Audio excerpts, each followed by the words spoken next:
This episode's brought to you by Affordable Drill Towers. Founded in 2016 by our good friend Steve Sanguidoce, a retired Houston, Texas firefighter, the Affordable Drill Tower was designed and built with functionality and versatility in mind for any training ground. As a standalone training tower or an add-on to an existing burn building or Connex setup, the Affordable Drill Tower packs a massive punch at an affordable price tag. With over 50 towers across the country, from Massachusetts to California, Montana to Texas, professionally engineered, NFPA and ISO compliant, the Affordable Drill Towers brings the versatility to your training ground. From Main Street USA, the small town fire company in their back parking lot, to the training grounds of the largest metropolitan fire academy, the Affordable Drill Tower fits the bill for price and functionality. Check them out at affordabledrilltowers.com. And two things I like to talk about also when talking about our friends over at Affordable Drill Towers. One, their customized training program. They have the ability to bring some of the best talent from across the country to your home turf after the install of the Affordable Drill Tower. Designing a customized training program for you and your department, Steve will facilitate some of the biggest and brightest names of the American Fire Service to come in and work with you and your department. And secondly, and I think most important, is Steve's belief in need over greed. The Affordable Drill Tower company gives back to not-for-profits that support organizations in the American Fire Service. Organizations such as the Joey D Foundation, which is near and dear to Steve Sanguidoce's heart, as well as many other not-for-profits that he takes a part of. He takes great pride in providing funding for organizations that push this job forward. So check them out, Steve and Dennis over at Affordable Drill Towers. Send them an email at info@affordabledrilltowers.com. Check them out on social media, and their YouTube page is kicking butt with great information, training nuggets, and information about their towers. So check them out, Affordable Drill Towers, and let them know Jeremy over at National Fire Radio sent you. This episode's brought to you by Ridgeway Leatherworks. Ridgeway Leatherworks is a firefighter-owned and operated business, as well as a family-run business, and that's what I love about it. Rob and his family are passionate about their customer service and the quality product and craftsmanship they put out for the emergency services. Rob's been on the show. We've been to his business. We've seen them in action. I've even tried to hand paint radio straps. I promise you, it is not as easy as what the final outcome looks like. The product is so good and so clean and crisp, and yet, man, it takes that steady hand. Rob's become a near and dear friend of our podcast, and you hear that over and over when we talk about our sponsors, that they're friends, supporters, and that's what this networking community is all about, is supporting one another. Ridgeway Leatherworks, Rob Meyer, crushing it. Quality and craftsmanship is number one. Customer service is right there with it. From custom radio straps, universal radio holsters, chin straps, flashlight holders, anti-sway straps, and locker tags made out of leather, there's plenty of opportunity along the way when you deal with Ridgeway Leatherworks. So check them out at ridgewayleatherworks.com. Find them on social media, Instagram, Facebook, and TikTok. And tell Rob you heard about him on the National Fire Radio platform, and give him a little plug and tell him keep up the good work. We need to support our firefighter-owned businesses, and especially family-run businesses, where his two daughters and his wife help out day in and day out along with his other employees. So again, Ridgeway Leatherworks, check them out at ridgewayleatherworks.com and find them on all your social media channels. Yeah, and now it won't let me record, I think. Let me just explain a few things to you too. First off, Pip, the only reason I keep you around is because for some reason I enjoy talking to you. There's no other reason. It's just strange. It's literally strange that I enjoy our conversations, and that's the only reason I tolerate you. That's it. We're not friends. I don't. I got that going for me, right? That's all highly debatable. I don't like you. I feel like it. That's like a big like check in my boxes of things that I wanted in my life to be tolerated by Jeremy. But for some reason, you're therapeutic for me, so I talk to you. Well, because we give you an outlet to vent and take away all those frustrations. Seb, not you. I'm talking about. Oh, you're talking about okay. This is why Sebi tolerates me too, though. But I'm going to start billing you guys for the phone calls. I'm going to start keeping the time on the phone calls, and then it's just billable rates. You call me, Pip? You call me? You call me, I feel like, more than I call you. Jeremy calls me. You don't ever call me. I text you a lot, and then I call you because you don't have to sending you bills. Seb, you don't have to take that from him. He's not. That's what I'm saying. I'll start sending him billable hours. You should. Cool. I'm going to pay you the same amount Jeremy pays you. And it's worth it. He's getting. Don't you? No, yeah, we're getting paid. I knew this was BS. I knew the two of you were BSing me. Listen, if I wasn't taking care of Sebi, man, we wouldn't be having this conversation. This is true. He would. Think I wanted to take Sebi to Hawaii because I enjoy his company. I didn't need him for that. And not only that, but the guy cost me money. He drinks like a fish. We'll talk about that in a minute. But like the guy, everywhere we go, it's a cocktail. He can't do a. I'm following your lead, my guy. He can't do a $6 beer. He does like a 14. There's no such thing as a $6 beer in Hawaii. Cherry and umbrella. It's outrageous what this guy does. Funny. You can't even get a $6 beer at happy hour in New Jersey. What era are you living in, buddy? Hey, Taylor Swift. This isn't the 90s anymore. Like, let's be real. What was that reference? You're referencing Taylor Swift? Yeah. Errors Tour. Like, it's referenced in all major media. Definitely Swifty. Did you not? Why? There's nothing wrong with being a Swifty. Do you understand now why I don't like you? Like, do you get it? Oh, boy. It said not only that, but Pip today, I talked to him on the phone this morning. He's trying to muscle his way into some of our trips now.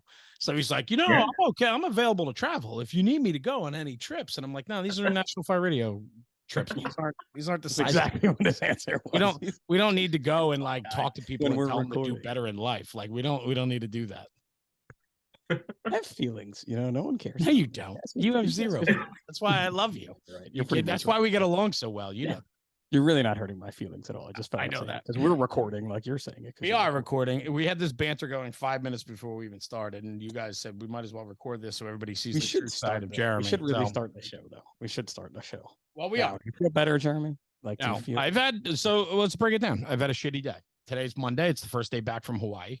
I woke up this morning and no, not in a good place, man. Not in a good. I mean, this with some laughter behind it. This isn't all serious, but it's getting back to routine after a week of what I've been exposed to and what I've learned about and the people I've met and the conversations we've had. And that's why Sebi's on with me today. Probably half our audience has no idea what he looks like. So he's that ugly mug with you guys look like brothers though. I'm not gonna lie. We could definitely pull it off. I got to get my Hawaiian shirt and we're in. The hangover, the conference hangover is real. People talk about that in the fire service. They go away for a conference. They travel. They spend a weekend with guys and girls that are crushing it, that want to train, want to learn, want to do more. The social hours of conferences are fantastic, where you get to have a cocktail or a beer or whatever your poison is, or break bread with a brother or sister. And you go to these conferences, and a lot of times your own people don't go with you. And so when you come home, you're all jazzed up, ready to go, and then bang. Reality hits you that your job doesn't care that you went away for the weekend to go learn or be better or do better. They don't care that you've made friends all over the country. They don't care that, you want to be more enthusiastic or excited about the job. And it's not infectious. You come back and in fact, guys look at you and tell you to shut up and go away because they don't care. They don't want to know. That's that conference hangover people talk about. I'm having that today. With what we were exposed to in Hawaii for the past week. And it was an unforgettable trip, an opportunity that presented itself to us. And frankly, I miss it. I miss it terribly. The people we met, the friendships we've made, the stories we heard, the emotions that were shown, all of it. It was consuming. And I was talking to you this morning, Pip. So I saw Sebi last night. Seb left Thursday. He had to get back for a wedding. I didn't come home until Saturday, and for us it's like a 22-hour flight on the way home, so with the 6-hour time change. So I didn't get home till Sunday morning. We left at 1 o'clock Hawaii time, landed at 7:30 this morning or yesterday morning in Newark. So it's a long day of flying and so on, and you can't sleep on a plane. It's near impossible, so you're just exhausted, and it's jet lag and all of that. But I saw Sebi last night. I dropped off all the equipment. That's how we started this episode. I was swearing at Sebi because he has everything I need for this podcast. So I'm not using my correct microphone. I'm using United Airlines headphones right now that they gave away for free to my daughter on the plane because she only had Bluetooth headphones. And then I couldn't find the adapter. And here I am, and nothing's plugged in because before we left for Hawaii, we were in Wildwood for 2 days doing content with fire and safety. So I'm just a hot mess. And then, you come back and you jump into reality. I had to go to work this morning. I had things I had to do, responsibilities to fill. The alarm went off at 5:30 and off you go. And it's back to it. And nobody gives a shit that you were gone for a week. Nobody cares about the emotional side of what we dealt with, the people we met and the stories we heard and the things we saw. Nobody cares because life goes on, right? So it's that conference hangover. I'm having Hawaii hangover 100% today. And I am a rotten bastard because of it. I'm ornery. I'm angry. I just gave my wife a hug before because I was throwing shit across the living room because I'm going through all the NF4. We have, Seb, how many bags and crates of crap do we have? Numerous. Six. Right? So big Pelican cases, big toolboxes that have electrical, lighting, sound, you name it, right? We have all these boxes. And so we condensed our stuff to go to Hawaii for this trip. So we didn't have to. I don't know how we did it. We condensed it down into like 2 in a backpack. It was insane. So there's equipment all over the place, and I'm throwing shit in my living room because I want to record with you guys today, and I don't have anything I need. And Sebi lives 20 minutes down the road, and I didn't feel like dealing with that, nor do I feel like seeing his ugly face. And here we are. The thing is this, right? I didn't have everything I needed, so I literally lost my shit downstairs, and then I walked in the kitchen, and my wife is staring at me. And I just stood there. I went like this, and she comes over, and I just give her a hug, and I go, "I'm sorry." And she's like, "You good? We need you here." And I said, "Yeah, I'm good." I said, "Just have one of those days. It's conference hangover, man. Times 10. It's definitely times 10 because you also were not at a conference. You were in essentially paradise because I'm sure the 7 days you spent there, the weather was better than what you flew home to easily to put that, right? And it's crazy because those islands, they just have something about them that if you've never been there, it's very hard to describe to other people, and that's what I was telling you guys before you went. And then Jeremy, you and I were talking about it today. It's the people, it's their culture, it's their attitude, it is that aloha state of mind that they are in all the time, right? Even in post disaster, and it's just this unbelievable feeling. And then you land back here in New Jersey to a place that we all live and love, but it's not that, right? Well, I told you before. I don't know if I said it while we were recording or before that. I said, my Texas story, because this parallels my Texas story. Last year I was at a conference in Texas, and on my way home, I'm taking the early flight out of Dallas Fort Worth. And I walk past, I'm walking to the gate. It's like 5:30 in the morning, taking an early flight. I walk past the first gate. It's connecting flight to Houston. Everybody's sitting down, calm, collected, dressed well, luggage is at their feet, right? Everybody's good. I walk past the next gate. It's going to like Denver, Colorado or something like that. Walk past, everybody's dressed well, respectful. There's no loud music. People are on their phones, but it's courteous, polite, friendly. I come up on the Newark, New Jersey gate, and it's literally chaos. There are people dressed like some of the women were dressed like hookers, fat rolls hanging out, right? You got kids screaming. You got food wrappers on the ground. You have people arguing with the gate attendant. You have people talking on their cell phone on speaker, and it's just going on and on and on. And I sit down there and I go, what am I doing? And then I come home from this flight. Now that's like a 3.5 hour flight. I come home, I land, I come home. Terry goes, what's the matter with you? And I'm like, I don't want to live here anymore. Tired of it, man. There's still really great places in this world. And it's like where I live, man, like where it's surrounded by New York City and all of the bullshit that goes on here, it's just getting worse. And this isn't like I'm not taking a political stand or anything like that. I'm just talking about raw observation. There's too many people. That's all it has just gotten terrible here. Too many people. And I just come south. It's not just too many people, though. It's that sense of entitlement everybody has here. It's all of it. I mean, listen, there's sense of entitlement in other communities too. Absolutely. But here, it's how you act. It's how you carry yourself. It's the fact that you have zero respect for the people around you. Isn't that so? So in Hawaii, right? Like, I don't want to cut your story off. No, it's good. How New Jersey sucks. That's why I'm doing this with you. You got to keep order here today because I'm trying to. It's hard to control you as the host here or whatever. But that is something too that I noticed.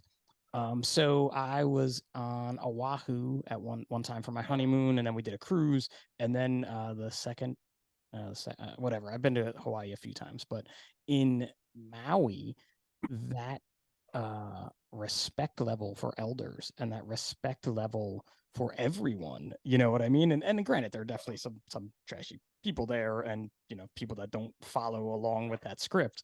However, the majority of the people that I've encountered on my time there have just been unbelievably respectful, and especially for age. I noticed that right off the bat. Like elderly people are treated with just a reverence level of I've never seen before in my life. 100%. I want to speak to this because we spoke at length about very much this, right? Part of how this whole trip started, let me just give a little background, and then I want to speak to what you're talking about because it has everything to do with what we did for the past week there, right? So like, I didn't like what I was seeing on social media about the fires that happened in Lahaina, Hawaii, which is on the island of Maui. Not that I didn't like what I was seeing, but there was a lot of misinformation being put out. There was a lot of money very early on being raised by a lot of different people, different social media groups, different organizations, and so on. And everybody's giving to a different cause. Everybody's giving to a different named charity, if a charity was even named. And I'm watching this money being raised, and I'm like, this is literally a day or two after the fires happened. And it's like, well, where is all of this going? Like, is the money making it to the hands of the people that actually need it? Because when it's that early on, there's no way anybody has anything organized yet. There's just no way. And so I was concerned about that. And as a leader in the fire service space, like, it's important to me that we take the initiative to find out the truth on things. And so what my gut was telling me was, I'm uncomfortable about this, and I'm not getting behind or reposting anything for anybody to give anywhere until I know that it's legit. And so I reached out to a friend, Shane Furata, who is a federal fireman in Oahu. And I reached out to him and I say, hey, brother, I'm just, it makes for, sorry to hear what's going on there. I'd love some background. I'd love to know what's going on because there's, everything I just talked about. And I said, it's a concern for me.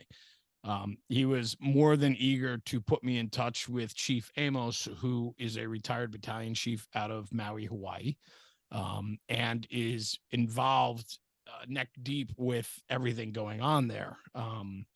And so he said, this is the guy you need to talk to. He's like, I worked with him for the first 2 weeks after the fire, or first 3 weeks after the fire. I went there myself and helped out in a different pod, supplying all these things. So I said, great. So he puts me in touch with him. And so Amos says, hey, I'll do an episode with you. He's like, I haven't done any interviews yet with anyone, but I'll sit down and talk with you. So we talked for an hour on the podcast, recorded it. And then we spoke for another hour and a half after the podcast that nobody heard. And that was me asking him a lot of questions about the Hawaiian culture, his faith, and all of that, because it plays very much into the heart of what's going on there. And I want to get into all this. And so we did that episode. You can find that episode. It's listed and it's done very well. A lot of people have listened to that episode.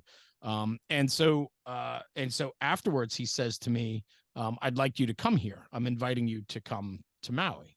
And I was like, oh, that's great. I'm like, thanks so much. It's an incredible opportunity. Never did I think 2.5 weeks later I'd be standing in Maui. I really thought it was more of a pleasantry and something nice to say. Not going to happen.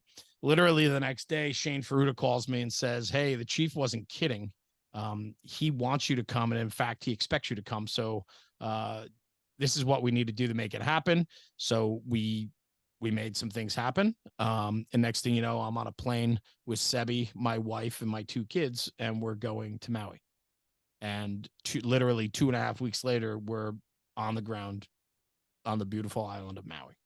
Which again speaks to that culture of 100%. That the chief wanted you to come there and really give you guys the feel and the sense of what happened. Listening to episode 273, listening to him speak, knowing firefighters from Maui and how they speak of their area that they work in, their island that they live in. I had no idea. And two, listening to your vlogs about media coverage, that there were multiple fires in multiple parts of the island until I listened to your episode with him.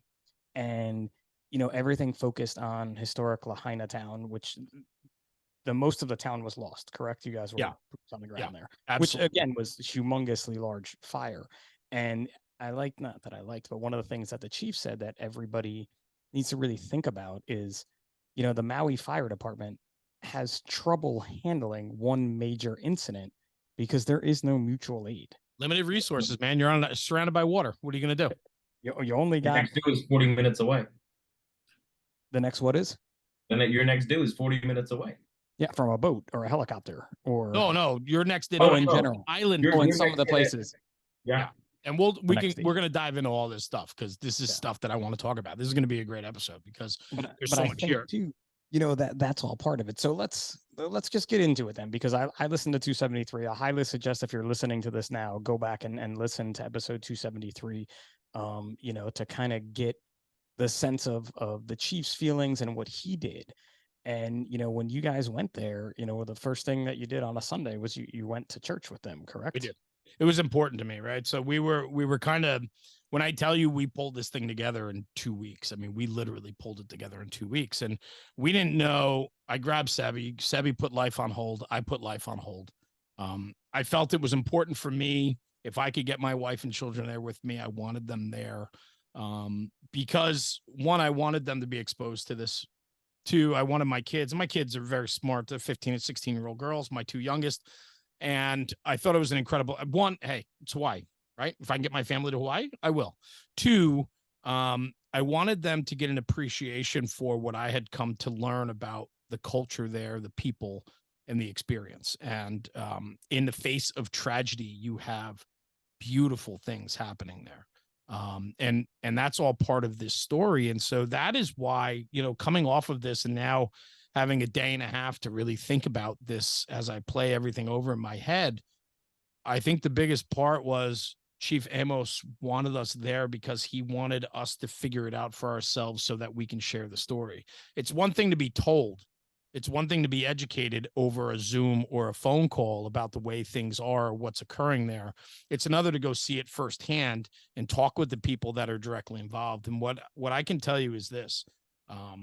It was important for us from the get to establish trust with the chief, his family, and then obviously the fire department, the community leaders, the civic leaders, the politicians, whoever we were going to come in touch with. We had to establish trust in the beginning. I know that through our podcast with Chief Amos, I know he was a very spiritual man. I mean, he comes from literally the founding bloodline of the Hawaiian people. Like this guy. And you talked about the importance of order, and you talked about the importance of elders in the community and so on. That doesn't even begin to scratch the surface of what we witnessed and what we come to know. And so, so he was the guy. He is the guy. And I want to go into all that because it's so powerful. But my point is this: to establish trust with him, I knew first on that we had to go all in. And so Sebi put his life on hold. I put mine on. We fly over. We get there, and the first day there, we flew in on a Saturday. We got in late Saturday night. It's a 6-hour time difference, so we're all whacked out to begin with. The next morning, we had to be up because we were going to church with the chief and his family, and then we were having a barbecue at his house. And now I've never met this guy other than one Zoom call and a couple phone calls. That's it. You want to talk about brotherhood? You want to talk about a guy that believes in his gut and follows what God's will is? That's what he kept saying. It's God's will. If it's meant to be, it's meant to be. It's God's will. And he shared some personal stories with us too that are just super powerful, that really puts things in perspective. And what he did in his trust in us, I know he was feeling us out because in the beginning it was, I have a couple things lined up for us. So we didn't know what our days were going to look like. After our first day, and then Monday, we started interviews at like 8:00 in the morning. With the first guy we interviewed was Captain Blackburn of 11 Engine, and they were basically the first in engine company on the fire. And he is a spiritual man. He's a holy man. He is a Hawaiian man. And I will tell you that this guy, wow, like we went all in and bang, like it was just this emotionally charged conversation. And it was powerful. And their from passion, there, their passion is so, it's authentic. Pep. That's authentic. I guess it's a great word to use. Authentic. There is no embellishment. There is no worried about what you look like in the eye of the guy next to you. There's no worry about any of that stuff. The only thing they care about is that aloha way of life. It's doing right because you're expected to do right because that's how you're raised in this order. And the order is very important. And when things go out of order is when you have problems. Throughout the week, it was funny. Sebby and I would drive from place to place. And I mean, I'm telling you, we're traversing this island back and forth, back and forth, back and forth. I learned we didn't even need a map after a while. Like I knew all the major roads. I knew the cut throughs. We knew where to eat breakfast. Like we found like it's not hard to do. It's a bigger island than I thought.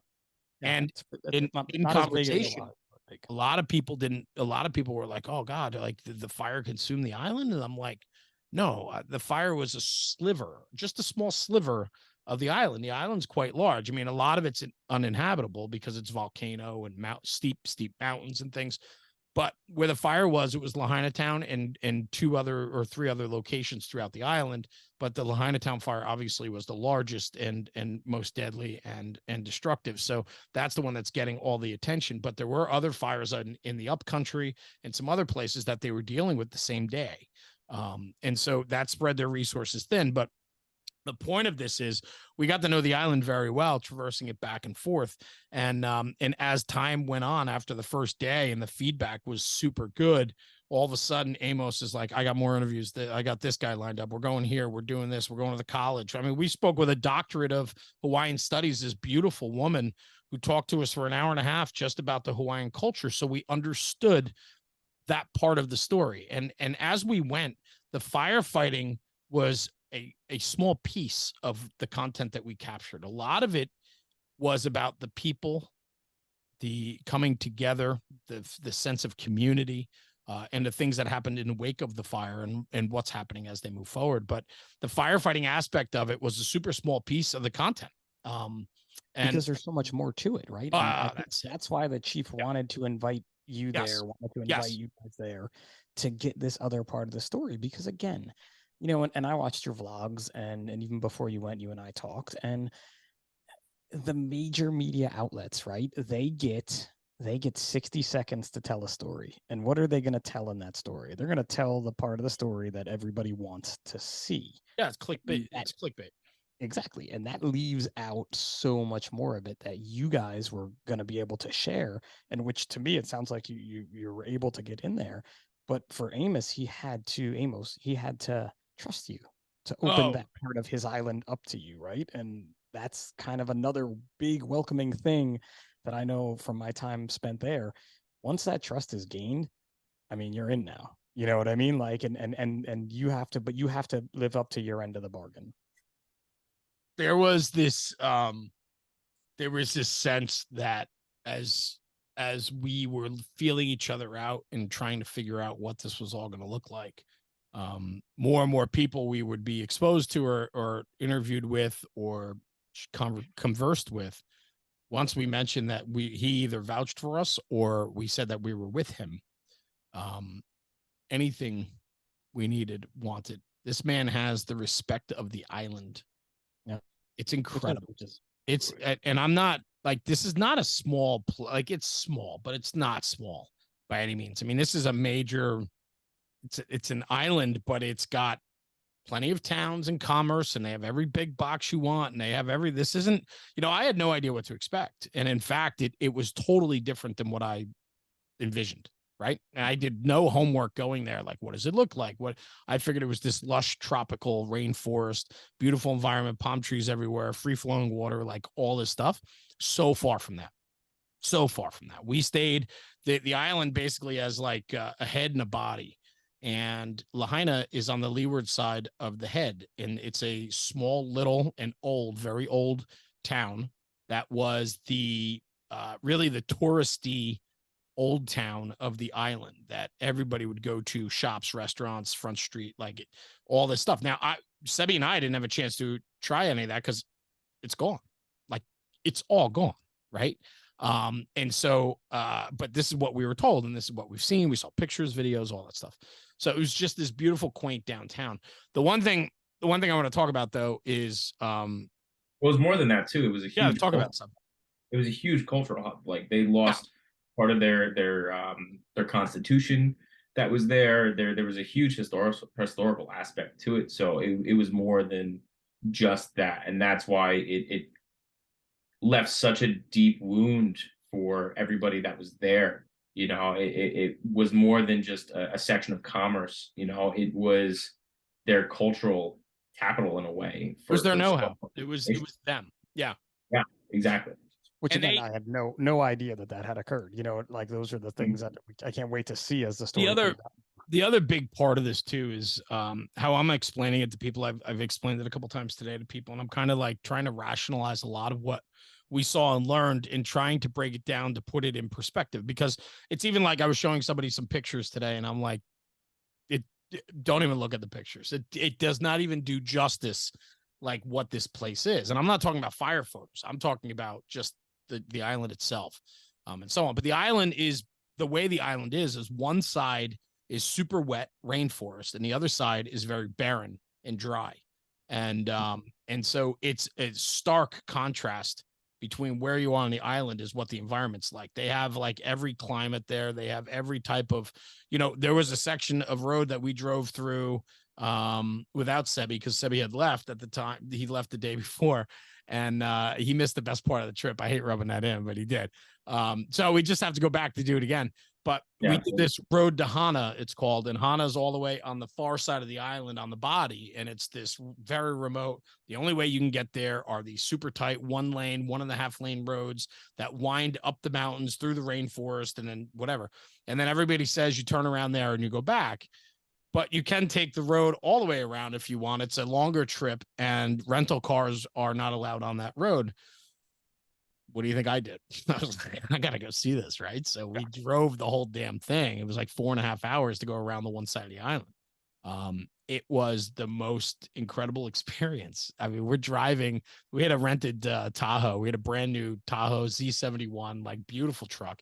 Tourism's not open right now on Maui. It is like you can go there and tour, be a tourist, but the governor had shut down the advertising for.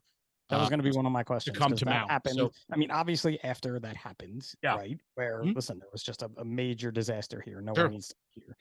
And then about maybe 2.5, 3 weeks later, it was sort of like, no, we need tourism, because tourism is one of their major industries there. It is. And so this is a big part of the ongoing struggle. I want to talk about that, but I want to finish this part of the story first, because we're jumping all over.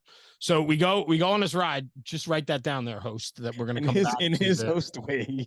Write that down, host. You got your notepad in the host here. Here, let me write that down. So come back to tourism. So anyway, we do the road to Hana. We take the long ass drive out, and it goes from rainforest and driving literally 200 feet above the ocean water on a single lane, no guardrail dirt roads that literally, if you sneezed, you and your family die. Like you will fall off this cliff. Be dramatic here. No, I'm not kidding. I swear to God, like this is the hairiest. I was being sarcastic. Okay. This was the hairiest drive I've ever done. And I drive all the time. Like whatever. This was batshit crazy part of this drive. It was crazy. And it was amazing all in the same breath.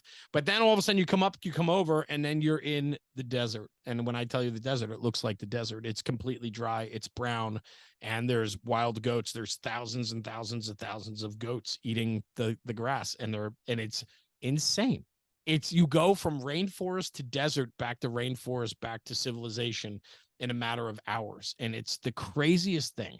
But it is the most beautiful place I've ever been, which complicates all of this because, and I've been telling everyone that, the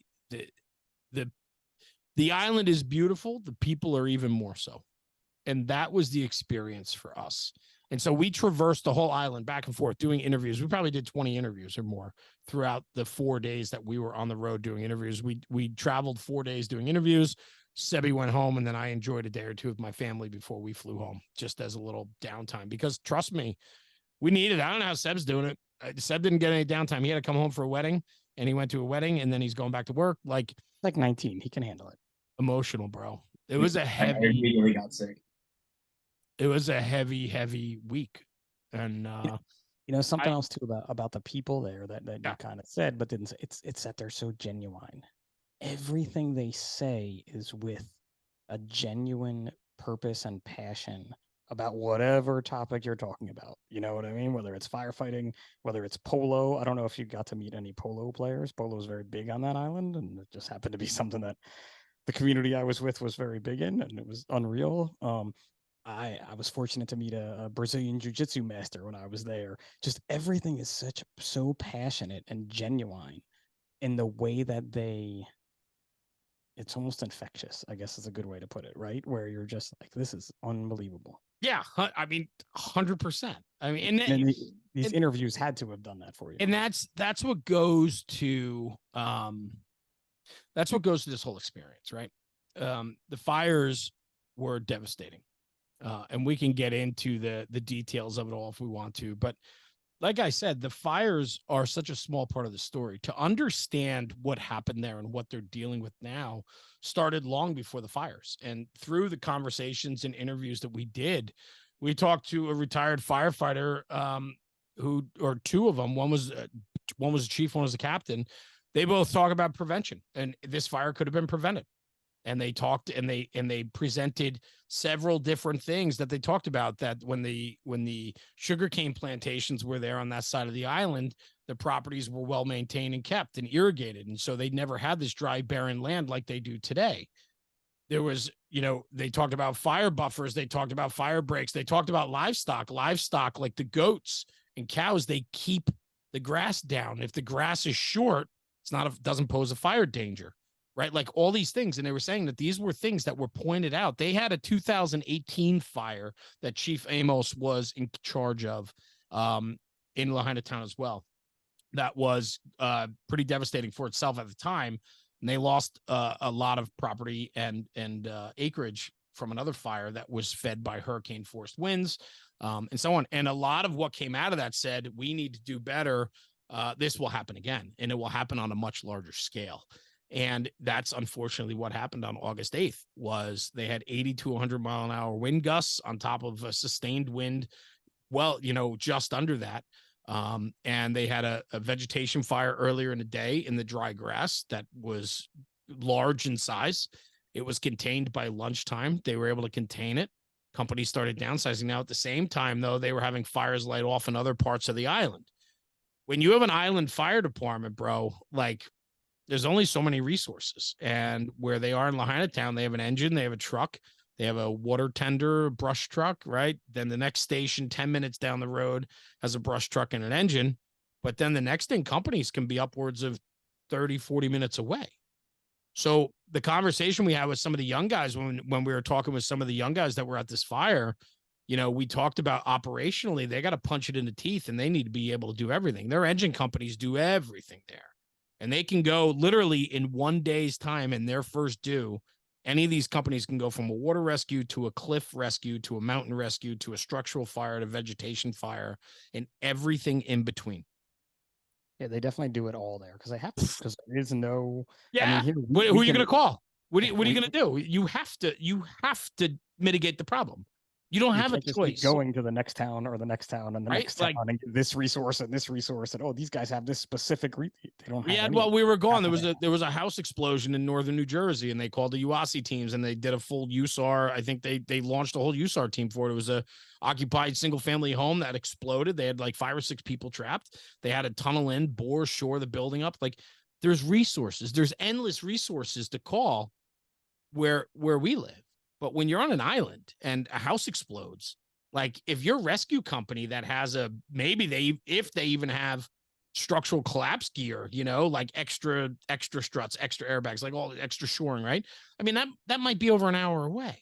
The localized crews have to go to work. They have 2 sets of shores, right? Where I could call a lot. Unlimited. I can get unlimited shores. Keep sending me shores, right?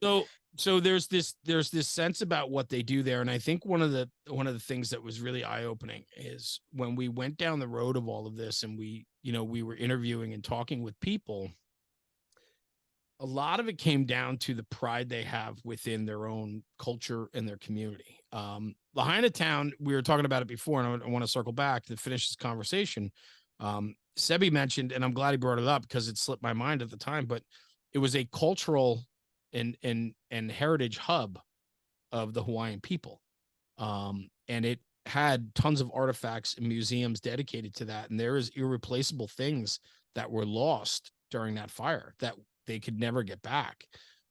And that's a huge blow to the Hawaiian spirit, right? Because before the fires even started, there's tremendous turmoil on the island on other issues, right? There's always this level of mistrust between the Hawaiian culture and the federal government. And it showed even after these fires, where volunteers from the communities are upholding positions for a week, 2 weeks, 3 weeks before any federal aid even showed up, before state aid showed up. There was a tremendous amount of outpouring within the community of one helping another, helping neighbor, because nobody else was coming to help. And that wouldn't happen here in the continental United States. It would not happen here in the mainland US. It just wouldn't happen like that here. We would have resources pouring in at the snap of a finger, but they didn't have that there. They didn't have that until late into the game. And so there's this mistrust. There's this sense of land grab that still is very much real and exists, that there are the properties are bought up by the rich and the famous. The properties are bought up by resorts and corporations, which the Hawaiian people cannot compete with. They have land trusts, they have ceded lands, they have all different types of programs there for the Hawaiian people that can hopefully maintain and stay. But what you find is a lot of these homes become multi-generational. It's the only way they can afford the taxes and the lifestyle there. And they still live very humbly. But the only way they can afford to do so is if they have 2 or 3 generations living under one roof. Now, in Lahaina Town, that was very common. And not only did they have a generational household, but you also have sacred lands. The properties, a lot of them have burial plots right on them. A lot of their ancestors were buried on the properties that burned. And so the problem becomes, and this is, I was alluding to this before, and I want to mention it now, is when I try to break down what happened there to the average person, I talk about here in my area in New Jersey, right, Pip, Seb, like there's a structural fire. We put the fire out. We relocate the family. We get them Red Cross, or you get them whatever they need. They can get relocated, right? We go through the home. Usually the fire department will work with the family to get their belongings. We do salvage. We do as much as we can because we're community focused, right? But then when the fire is done, it goes to insurance, and insurance comes in. They find the cause. Fire is investigated. And next thing you know, you get a check. If you have insurance, you get your check. They come in with the machines. You decide to rebuild or not, whatever. Insurance plows the building down, gets scooped up. Empty lot. You want to rebuild? Great. Put your check to it. You want to walk away with your check? Walk away. Whatever you want to do, right? But it's done. There, you're talking so many layers, and I keep talking, it's like an onion. It's like you peel back one layer, and then there's 5 more to go, because it's not that simple and clean there. They sustained a destructive fire that leveled block after block after block.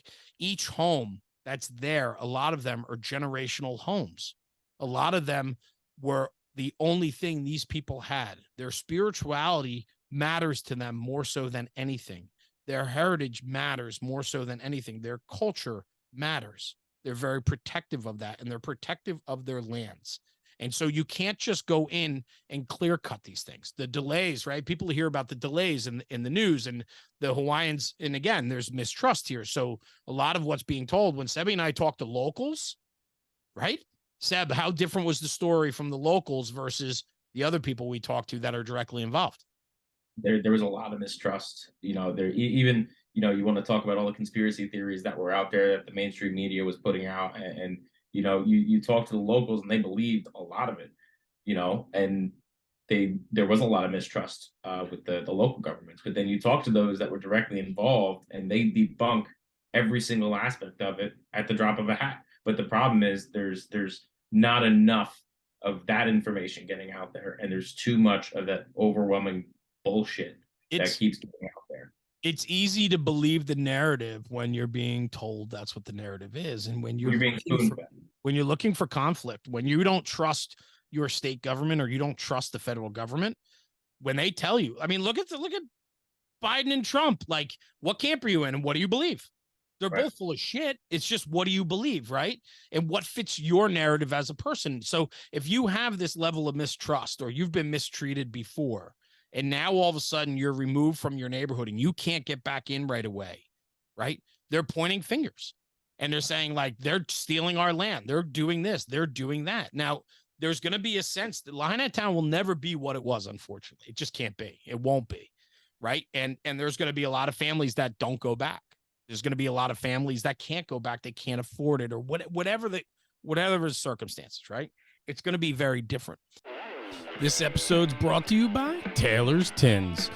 Taylor and his crew at Taylor's Tins have been manufacturing aluminum helmet fronts since 2017 with over 200,000 tins in the market. They are a leader in the helmet front space. Custom design, one-offs to department orders, they can turn them around within 24 to 48 hours. Customer service is what they pride themselves on, and they provide nothing but top-shelf product and service to their customers. Check them out at taylorstins.com and check out their full line of product offering. They've always been a very strong supporter since day one with the National Fire Radio podcast and platform, and Taylor and his crew have become dear friends of ours, and we appreciate the support. And at checkout, for a little extra bonus, use coupon code NFR Sent Me. That's NFR Sent Me for a discount on your order. Exclusions do apply.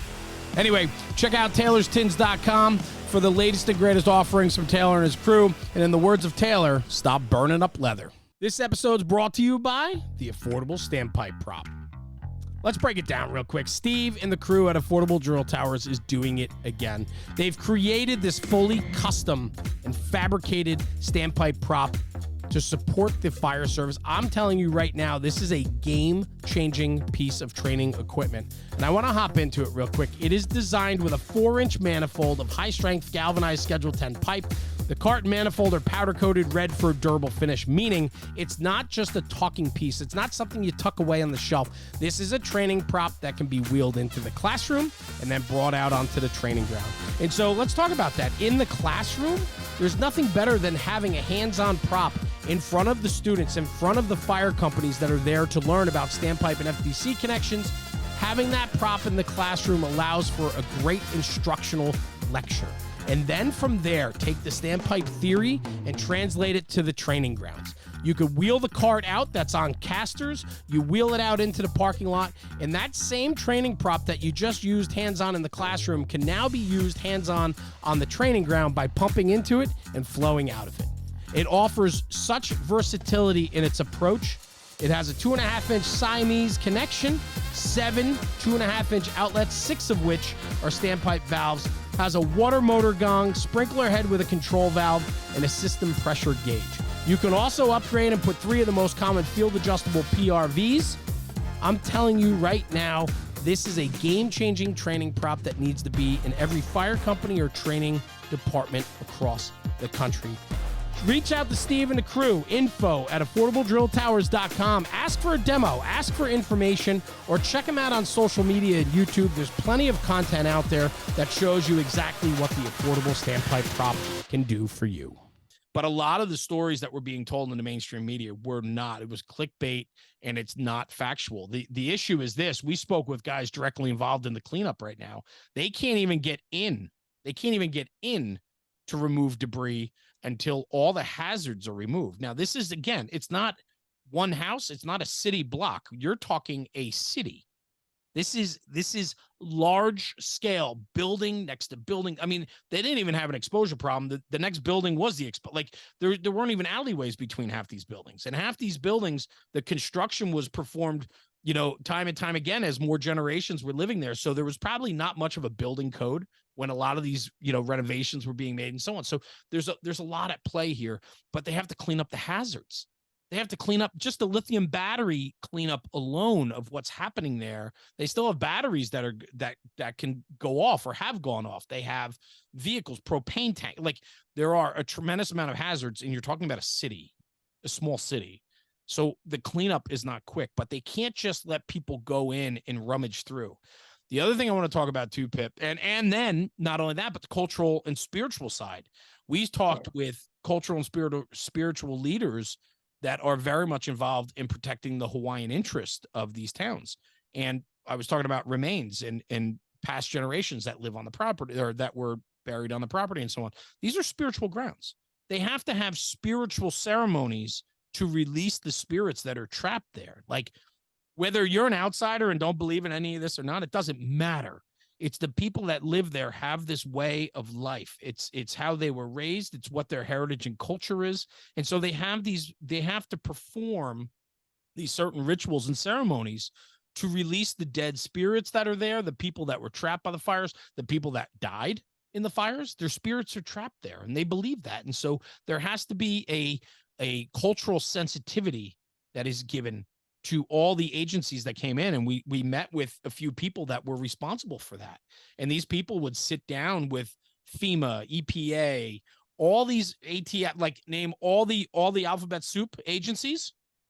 They have to give them cultural sensitivity to understand that this isn't Main Street, USA. This is Lahaina Town in Maui, Hawaii, and we have many layers here that are important to us. And we can't have the federal government just come in and do what you do. You have to respect what our properties are and how we live and how we work and how we play. Like, it's in their religion, like, it's important. And so it's just a recipe that is all consuming. And there's on an no island.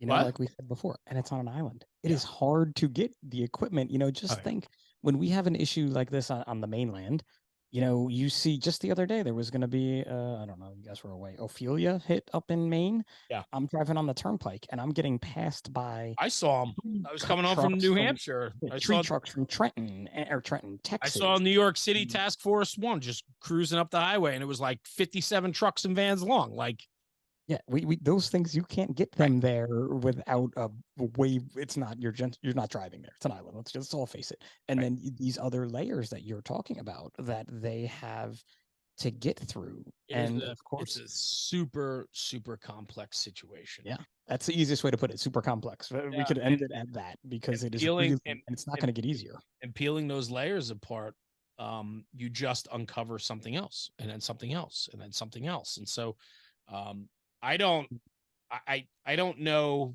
what the recovery process is going to look like there. I don't. And it's going to be very long. It's going to be drawn out.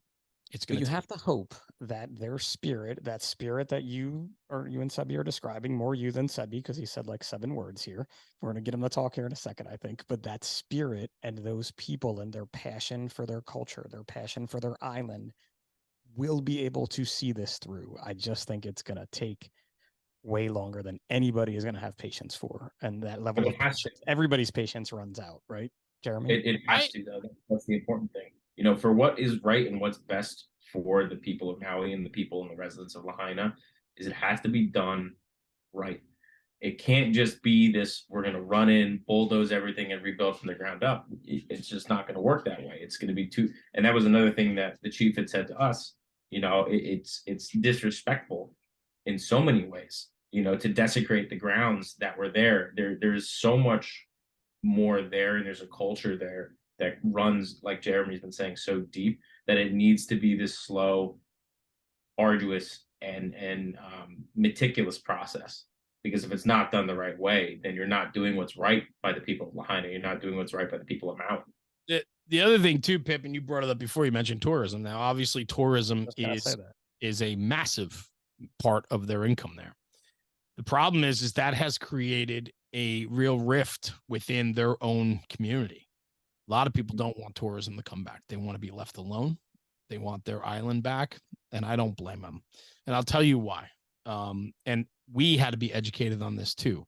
We went into this thinking that we were going to be walking through all the burned out ruins. We were going to be boots on the ground and, you know, having full access to all these areas and so on. We ended up barely filming much of it. And I'll tell you why. One of the first conversations we had with the chief, when I brought it up, he said that has created some of the biggest problems for them is with outsiders. And this is why they put the tourism on hold and so on, is because they don't, these are spiritual grounds that have been decimated by fire. And a lot of people have died. There have been people that their remains still remain. There's a lot of missing still, only because they were incinerated. And they're still working on that recovery. I mean, they're just getting to some of that recovery. To be honest with you, they had to make a lot of these places safe before they could even begin to look for bone fragment and things like that, right? And so, it's a very real story. And so they're getting ready for tourism to come back because they understand the necessity of that. But what's everybody going to do when they get there? Yeah, They're going to go to that area. They're going to go right to that area, and they're going to take pictures and video of all of the damage and devastation, and they're going to post it and blast it and put it out everywhere. And it's just going to put another eye on what's happening there. And their sacred land that has been desecrated by fire is now going to be desecrated once again by tourism. And so it's created a really big rift because a lot of people understand the importance of getting it back and that it fuels their economy and they need that money to come in and funnel in. They need jobs again. They need, with tourism is what? Hotels, restaurants, all of it, right? But meanwhile, you have a massive population that's homeless. You have a massive population that is looking for necessities, looking for sustenance, looking for support. And what they're worried about is right now they're getting that from the community and from the state and whatever that all looks like. And they're worried that when tourism returns, they're going to be forgotten. And people are going to be shining a spotlight on the destruction and damage that's occurred there. And that kind of takes things out of perspective a little bit. And I think that they have every right to be concerned about all those issues. They put up along the roads, they have fencing they put up with black curtain on the fencing so that it's harder to see the damage. But when you come in, if you've ever been there, you understand what I'm talking about. If not, I'll explain it. They have what they call a bypass, where you used to be able to split off, go through the center of Lahaina, and that was all the shops and restaurants and hotels and all that. It was a historic downtown. It's no longer there. And so those streets are all blocked off. So you can only travel the bypass. The bypass sits up the hill a couple hundred feet up in elevation. And so you're basically driving along the bypass looking down into the city of Lahaina or town of Lahaina. And so you get that aerial view of the damage for sure, which puts it in perspective because it's wild. And then you come down from the bypass into downtown, and then you can continue on the other road. So you're still going to get a front row seat, and they can't block all the damage and so on. So people are going to get their chance to see what happened there if they go back, and they need tourism to be there. When we got there the first night, we're staying in this incredible hotel, and we're the only ones in it. There was nobody there. I mean, literally every room was dark, and the people at the front desk were like, "Oh, hi, we knew you were coming." It's eerie. I did that for swine flu in Mexico. And Bro, a wedding to go this to. was when you're in a hotel, like the only people there. Weird. Weird. And then as the week went on, more people started showing up. And then the last day, I mean, it was still empty, but I'm talking, you finally started seeing some people. But the restaurants aren't open late. The bars aren't open. Like it's really shut down still. It's hard to come back, right, from anything like that. And whenever you have a natural disaster like that anywhere, it's very hard. And there, it's even harder because, again, the people that are working at these hotels don't have homes. Yeah. Right. So it's like you have a comment, why are you here? And then we kind of explain what we were doing. And some people welcomed it and other people got pretty standoffish with us. And there was no intent to quiz them or to shine any negative light in any means. And if anything, we're so far opposite from that. But what happened over the week, people came to realize why we were there and what we were doing, and the amount of thank yous and pleasantries we got at the end it wasn't deserved. Like I was shocked by how kind everyone was to us, and people started saying thank you for coming here and finding out the real story, and thank you for this and thank you for that. And I'm like, don't thank me. Like, this isn't just, it's a story that needs to be told in our small world. I mean, National Fire Radio, a couple thousand people are going to hear our story. Great. But they trusted us to go there and to tell it. And I hope the stories that we are prepared to share and tell in the interviews we did, I hope some of it gets out. I hope it gets out into the mainstream market, because I'll be honest with you, what's happened there is massive. It's not going anywhere anytime soon. And there's a lot of finger pointing, and there's a lot of mistruths, and there's a lot of information that's just not correct, and it's clickbait. Even when we were there riding with Chief Amos the one day, he was talking about a major publication that used some of his information for an article. and they published the article with the headline of the article was 100% inaccurate and a lie, flat out lie. This is a major worldwide newspaper lied, embellished and lied in the headline. And then the first sentence of the article contradicts the headline, and the author stood by the article and he challenged the author, and the author basically said, well, it was the editorial staff that changed the headline. Of course they did. It's clickbait. That's all people read. And so that's what's happening there. And then what happens is that's where that mistrust grows. It's sinful, to be honest with you. Fifth season of The Wire right there, right? Yeah. Like if you ever watch The Wire on HBO, that's the 5th season, is the media and, and the chain and that editorial line, right? But so, we're getting close to that hour. So no, we're going to keep going because there's got a lot here. Unless you got to go somewhere. Do you got to be somewhere? I gotta feed my kids at some point. Right. Well, we will. We need. But no, I know we want to keep these to an hour too. Let's not argue. The other thing I want to talk about, we didn't even talk about the cultural aspect yet of this, right? So we talked pulling in the points. That's what I want to do. Let's talk about experience, right? Shut up, I'm talking. So, what you call it? So, the cultural side of all of this. You guys, listen. I'll put you in this private sidebar. I'll just keep going. You want me to do that? I feel like a parent right now. I'm like parenting. You're the bad one. Can we talk about parenting for a minute? Sebi became like my child. He was like my son on this trip with my daughters, and they're all giggling, and Sebi's giggling with my daughters, and I look over and I'm like, what is this? They're like ganging up on me. My kids make fun of me as it is. Now Sebi's jumping in, piling in on me. I go, I didn't bring you. They bullied me. I was like, I thought Jeremy was rough. Holy shit, are his daughters tough? They bullied me for the first 3 days. You're bullyable, man. You're bullyable. You make it easy. Gentlemen, getting away from the topic here. We can have a family fight. I know. I'm just trying to lighten the mood a little bit. But the cultural aspect. The cultural aspect. So what was really interesting is as we went on and we started to learn about the Hawaiian culture, it is very important. The pecking order is very important. Bloodline is very important. The genealogy. I asked a lot of questions and I felt like an idiot at times asking questions, but I wanted to learn. Like Hawaiians always have tattoos on. So I asked, I'm like, what does that mean? Is it the one girl, she was like 16 years old and had tattoos on her arm.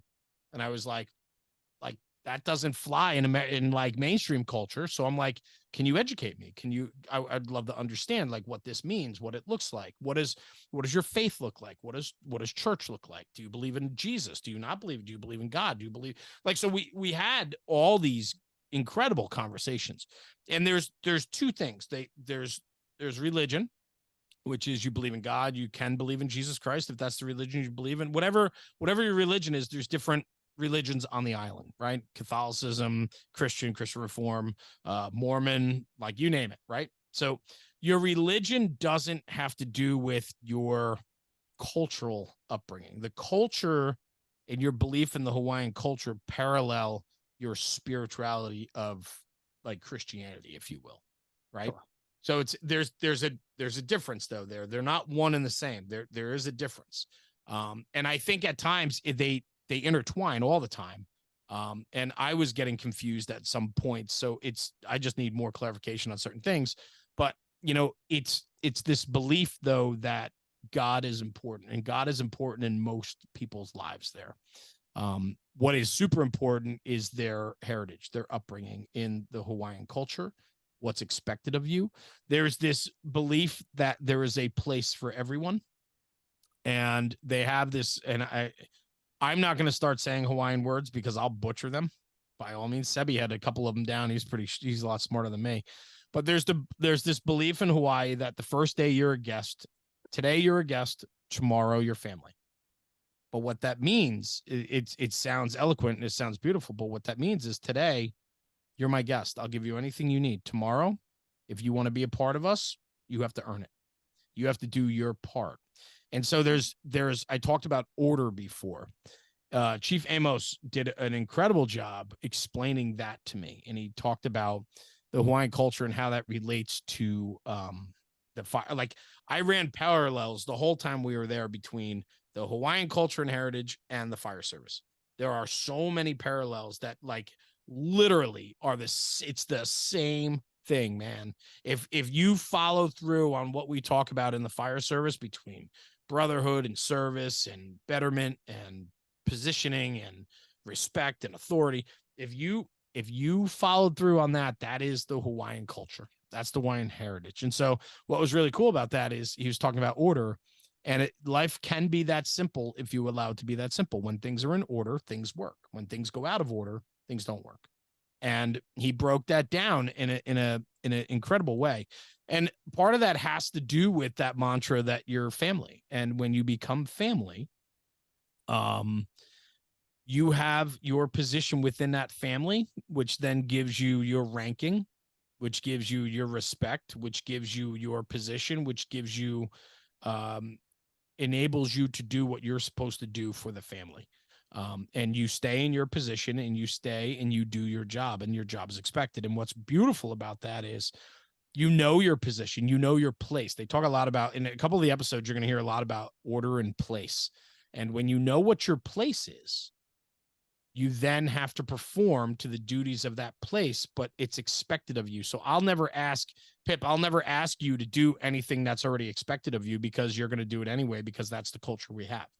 I don't have to worry about you not doing what you're supposed to be doing, because it's a given that you do that. And so what was really interesting is when these fires occurred, the outpouring of support from community was immediate, because everybody knew their place and knew what their role was in response to their neighbor, to their friends, to their families, because it's expected of you.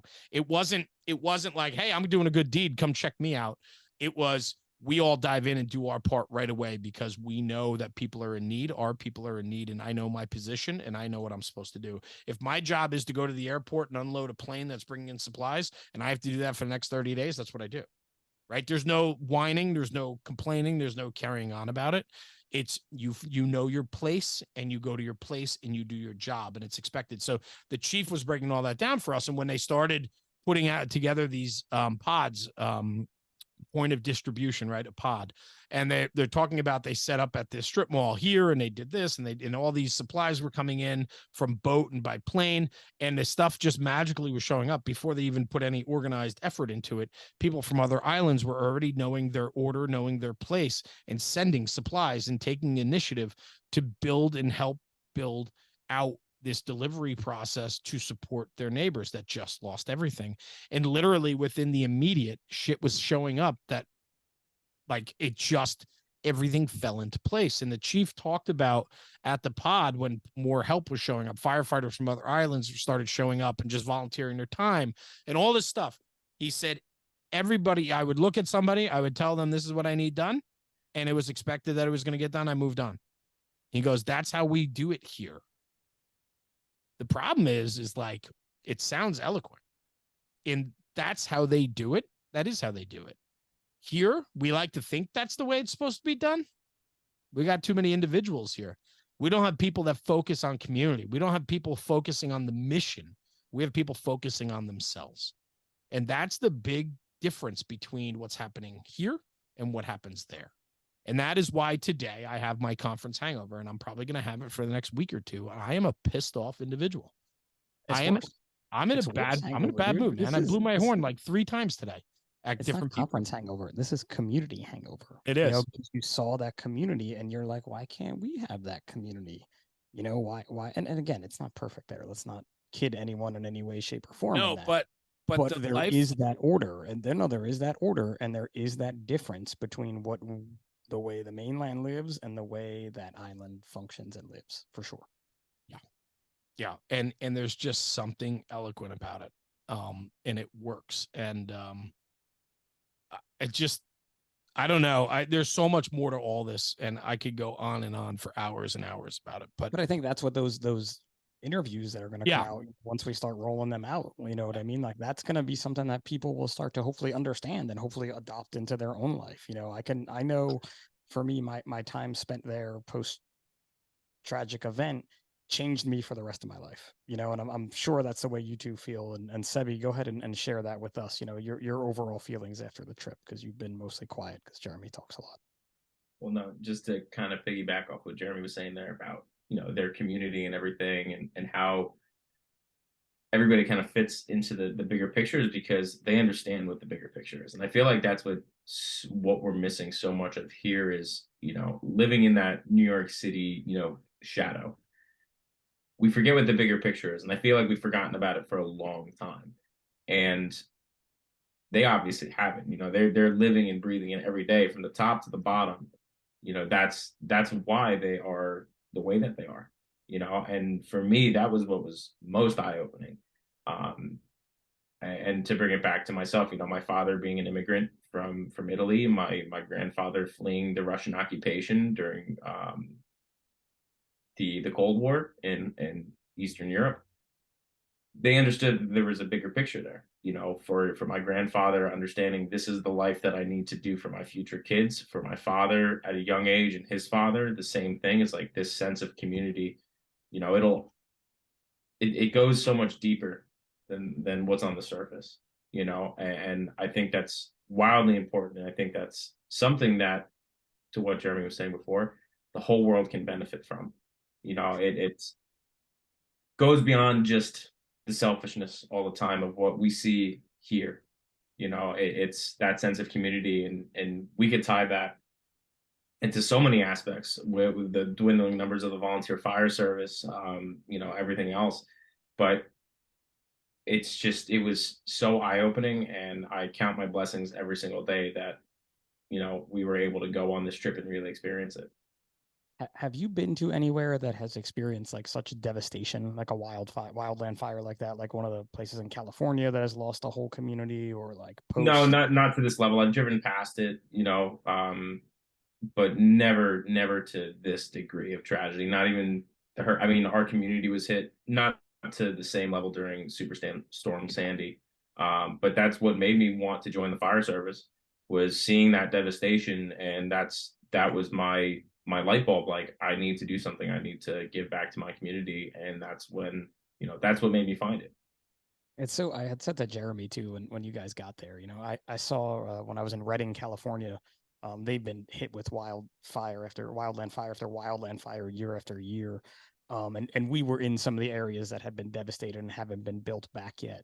And it was something that on a scale you see on TV, but until you see it in front of you, until you see that Absolutely. smoke and you smell it, and then when you get to meet the people. And when it came to a wildland fire, I'm always thinking about firefighters. And what brought us out to California were actually police officers for an event they were putting on. And then the police officers and their spouses were telling us stories about how these officers were abandoning their cars and running from the fire because they were trying to warn people. And these are things that as firefighters we never think about, right? But when you're there in on Maui and you're talking to people and getting their perspective of what happened there and being able to share that, that is definitely life changing for sure. And it's only going to make you a better responder at the end of the day. Yeah. Yeah, I mean, they're the acts of heroism that we talked about with these people. It blows my mind, because so many of these guys, these kids that were there, they were first year, second year firemen. There's no volunteering out there. It's a career. They're all career. Um, it blew my mind walking in to talk to the guys at Engine 11 that were there, as the first due. They're all, for one of them was still a probie. He just had an extension on his probation because of an injury, but he was in the same operating class as the rest. So these are all first year firemen that experienced this crazy devastation on something that affected their home, their entire community, and for them, there's another part of it too. And Jeremy said this in episode 273 too, but this was their home. Like, I mean, for Superstorm Sandy, yeah, it was our home too, but really for a lot of those folks, they live right near their station, and a lot of firefighters lost homes. And we talked to firefighters that were fighting the fire that lost homes. We talked to firefighters that were fighting the fires and they didn't know if their families were alive or dead. We talked to firefighters that told us flat out they thought they were going to die. You want to talk about something incredible. Like, one of the conversations we had was unbelievable. he said to me, this is the first fire I went to, and I was kicking ass, and I was like, I was too new to understand how heavy this was until things started to settle down a little bit, and I looked around, and every senior guy and every higher up person that I respected in this fire department was crying. And then he goes, all of a sudden, the weight of that hit me. Basically, I'm paraphrasing what he said, but he said, all of a sudden, the weight of this hit me. The other aspect of this, too, is that these guys feel like failures. They feel like they didn't do their job. And as the stories of what they did and the conditions they dealt with and the resources they had, and like, they're lucky they didn't lose companies of people, and the stories that are coming out of this. I mean, they were literally overrun with fire, and it was like they're putting water on this building and 4 more are lighting off behind them, and like, and they. I think probably one of the things too that aids them, and it's just, you know, knowledge of fire and things, is the fact that they had asphalt. You know, like when you watch, so I implore everyone, if they haven't watched the documentaries Fire in Paradise and Rebuilding Paradise, which is about wildland fires in Northern California. Yeah, that can give you a bit of an understanding of what the stories that Jeremy and Seb heard, because obviously we are not wildland firefighters, being from New Jersey. But when you have these affecting structures and whole towns, you know, that bit of asphalt is your kind of savior.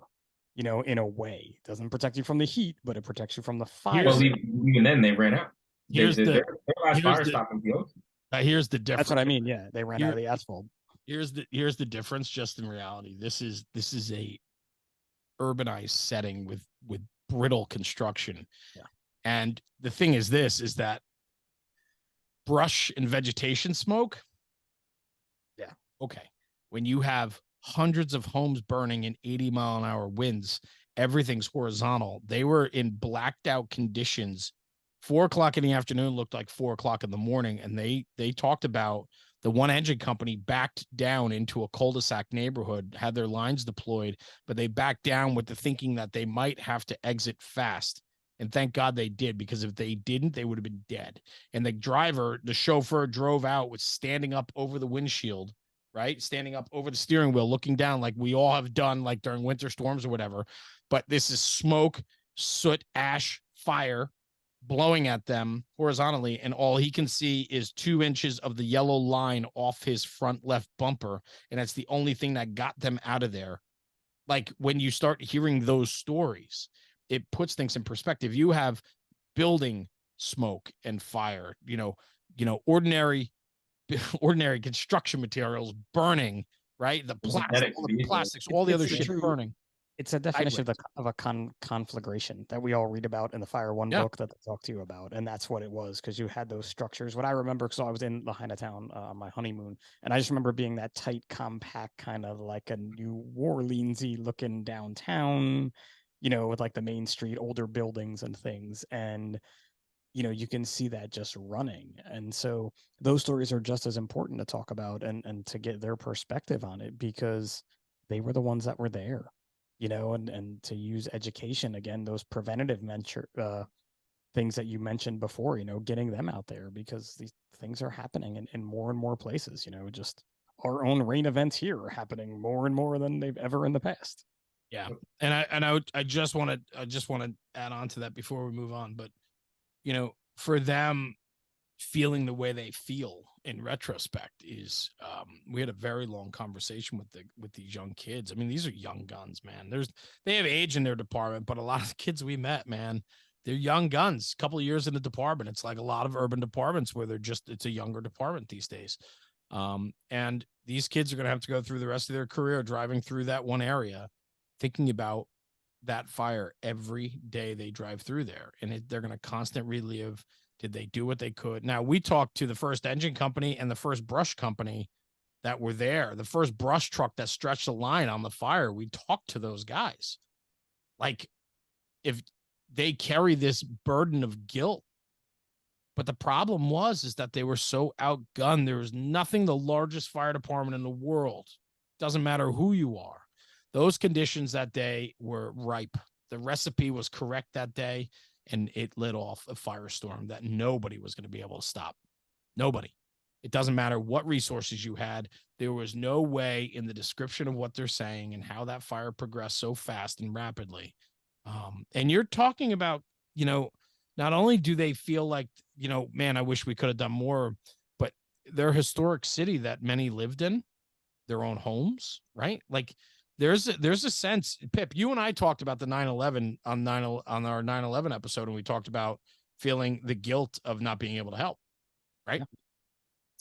Imagine you were trying to help and it didn't go as well as we wanted it to, right? And we had a very long conversation, and with my years as a firefighter, I was able to shed some light on that. And I told them that not every day is going to be a win. And unfortunately, that day, the cards were stacked so against them, they weren't going to have a win. I said, and going forward, you're going to have other days. I said, but it's the little things add up to trump the bad things. And I said, you're going to have as many bad days you have, you're going to have 4 times the amount of good days if you allow those days to be good. And we talked about all of that, which was very powerful. The other thing too, the imagery, I want people to understand, right? Like the speed in which this fire occurred was like less than 12 hours, right? I think. Yeah. I mean, 12 hours consume everything to ash. Yeah. But I mean, the fire spread itself was literally so fast. And one house would go, and then the next thing you know, there's 4 houses, it's 12. The speed and velocity that they were explaining, this is crazy. The first nozzleman said he stretched a couple 100 feet off in his brush gear, standing right next to the fire, calling for water. By the time he got water to that line, it had already jumped the street and embers were hitting houses. They had to cut them. By the time he got water, they were already cutting lines and repositioning. And you can only do that so many times. That, like Jeremy said, the conditions staying that way, it's just going to keep multiplying and multiplying and multiplying exponentially. We interviewed this beautiful woman, Roxanne, who was a retired 30-year administrator with the fire department. She lost her home in Lahaina, and we sat on her porch of where she's living today at her father's place, her and her husband. Older, retired couple. They lived in a home in Lahaina, and she said she was home. She heard the sirens, and she goes, 30 years, I work for the fire department. I work for 7 different fire chiefs. She's like, I know the fire department. I know them inside and out. I'm not a firefighter, but I know everything about them. I know what they respond to. I know I know how many trucks they send to certain things. Like, she knows what she's doing. She goes, and every time the siren goes past my house, I always have to peek my head out and see where they're going. Well, she did. She heard the engine go by. She walked outside. She peeked around the corner down the block, and she said there was a wall of fire coming at her. By the time she turned around and ran back inside her house, the smoke alarms are going off in her house. She yelled at her husband and said, we need to leave now. And he said, we're not leaving. And she said, no, we have to go. We have to go. There's fire coming down the road. And by the time they decided to leave, which was like literally within a minute's time, and got in their car, as they drove out of the driveway, their house was being consumed by fire. If she didn't go outside to watch that fire truck go by when she heard the sirens, I don't know if they would have been here today, and she doesn't know that either. And when you talk to these guys are going block to block, and they're being chased by fire. Think about all the regular civilians that weren't even notified that this was happening. People inside their homes with their air conditioners on, watching TV, right? People will come out, get in their cars, and now they can't flee because there's telephone poles down everywhere. The wind destroyed the utility system there. There were telephone poles down all over. The fire trucks were driving over. They weren't sure if the lines were live or not, but they had to continue on. Well, the public can't drive over telephone poles. They can't drive over power lines. They can if they want to, but they're not going to. It causes a tremendous traffic issue. Police aren't going to allow people to openly drive over power lines if they don't know that, in just common sense, you wouldn't let somebody do that. They didn't know that people were being overrun by fire in their neighborhoods. And who gives a shit if you drive over power lines? Like, these are those things that is real conversation. The speed in which that fire grew, they said that they saw elderly people standing on the corners of the street in near zero visibility, and they didn't know what, they just stood there frozen. And they said they would stop, get out, and put them in strangers' vehicles and then continue on. But those strangers' vehicles aren't going to get out of there. They're all going to burn to death. Like, those are real stories that happened. It's definitely, like you described it, as a firestorm. Oh, it's just, it's And so the Unbelievable. importance is telling these stories so that the truth gets out as to what happened there and why things went the way they did. The other part of the story too, though, is respecting the culture and respecting their spirituality and respecting their land. And so you're not going to see National Fire Radio pushing out all this footage of burned out buildings and homes, because here's the thing. I don't know how many people died in that car. I don't know how many people are still laying in the ashes of that home that we passed by. I have a very hard time. And I didn't recognize that or realize that. And I remember Sebi and I had an oh fuck moment when we were in the car, and after the chief explained some of this to us, we looked at each other and we said, holy shit. Like, you, all of a sudden, all the weight of it, just like, you got hundreds of people missing, hundreds of fatalities. What are you going to do? You're going to go in there like a tourist and take pictures of everything and share it for the clicks? Or are you going to go in there, get the stories and tell the stories correctly? What we're not going to do, and some of the imagery is important because it helps reinforce the storytelling. And so that's kind of like finding this necessary balance between the stories we tell and the imagery to support that, so it really can paint a picture. But I think words can also paint a picture. I think what I just explained about the speed in which that fire consumed, that those type of stories, the words that we use have to be chosen carefully to accurately represent what we were told. So when I'm retelling these stories, I got to make sure that we're accurate, in how we tell this. But the other thing too is, like, we have to respect the people that gave us their time and willingness to talk with us. Those people didn't have to share any of this with us. And they did this through the trust they have for Chief Amos, which then gave us the trust to have these conversations. But I can't even tell you how many tears were shed by our guests, me. Like, the last night there, man, or they did not the last night, but like, forget what night it was, Tuesday, Wednesday night, whatever. The chief did a barbecue like at the hotel, and invited people that are part of the process, part of the recovery, people that were part of the original pod and all that. And we go to this barbecue and we're talking with people. And Seb, were you there for this? Yeah, I was there for the barbecue. Okay. And as I'm leaving the barbecue, this woman who's there, and I know we got to wrap, but I just want to tell this quick story. Your show, buddy. This woman who doesn't look like, it was so funny. There's so many white people from Hawaii. So like, as I'm going, we're meeting these guys in the firehouse. I'm like, are you born and raised here? He's like, yeah. And I'm like, okay. The rest of the guys are all Hawaiian. They all have Hawaiian names. And here's like Joe Smith right at the table, but he's born and raised there, right? So anyway, it's parents that relocated, whatever. So this beautiful woman who is quite bubbly and just, I really enjoyed my time with her. She works for the mayor's office. 20 years ago, she left Southern Oregon, went to Maui on vacation and never left. Her and her husband moved there, and she works for the mayor's office now. So she was at this barbecue, and as we're leaving, she came over and she said, hey, I just want to say thank you. She's like, I've heard about the work you guys are doing here. I think it's important. And I'm so grateful that you have come here. And, I hope that this experience was, good for you guys, whatever she said. It was beautiful. And right at that moment, man, I fucking teared up hard. And I looked at her and she looked at me, and I go, you got me. And she goes, it was only a matter of time. She goes, if it wasn't me, it would have been another moment. And I don't know why I'm getting emotional now talking about it.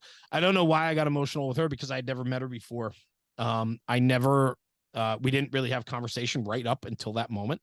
But she told me a quick story before I welled up. And it was that she transplanted there because she fell in love with the place, but more so she fell in love with the people in the culture.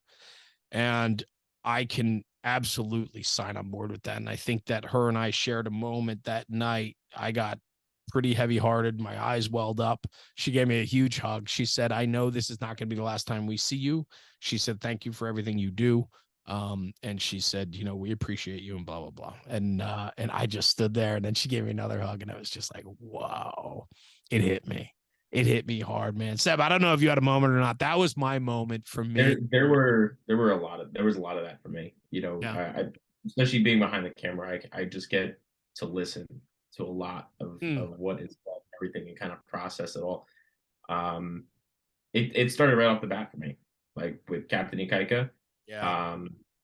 It hit me then. Talking with Roxanne, and the things that she had said about not wanting to go back, and they're too old to restart. That caught And me off guard. I didn't see that hit Yeah. me hard when she said that, and her husband was off camera, and I was kind of looking at him, and I was Yeah. talking to him off camera a little bit. Yeah. Like that hit me hard because you think about all the people that transplant, move, and all of that. And at that age, it's like you can't start over. Your home was there. You can't go back. You don't. It's going to be years to rebuild, and they can't go back.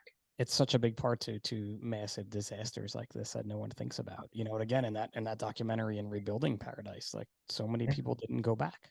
Well, especially because the way she had life somewhere else. Yeah, and the way she had posed the question to Jay too, she's like, "So, are you going to ask me? You going to ask me the question?" And it's like, "What? Which question?" It's like, am I going to go back?" And Jay said it. Oh, I think I know the answer to that. It's like, I'm not gonna, and it threw all of us off guard. I didn't see that coming at all. I was like stunned, and then I was like, "Oh my god! Like, what did I miss here? Like, what cues did I miss?" And it's not that I missed anything in the conversation. It was literally just her saying, "I can't go back. I don't want to go back. We're not going to rebuild. We can't start over." She said, thankfully, it seems like they are set in a way that they don't have a lot of the struggles of which these other homeowners have there, these generational homes that are struggling to even be able to survive on the island. And that's a big part of the story too. And even talking with people that are there, a lot of their kids have to move off the island because they can't afford to live and raise their own families on the island. And in fact, they call Las Vegas the 8th island because so many Hawaiians travel go on vacation, long weekends, and then they end up moving there. So there's a huge Hawaiian presence in Las Vegas because it's much more affordable and they can find jobs there. This fire wiped out. Not only did it wipe out the homes and it made people homeless, but it also eliminated a ton of jobs. People are looking for jobs and there's nothing on the island to support them.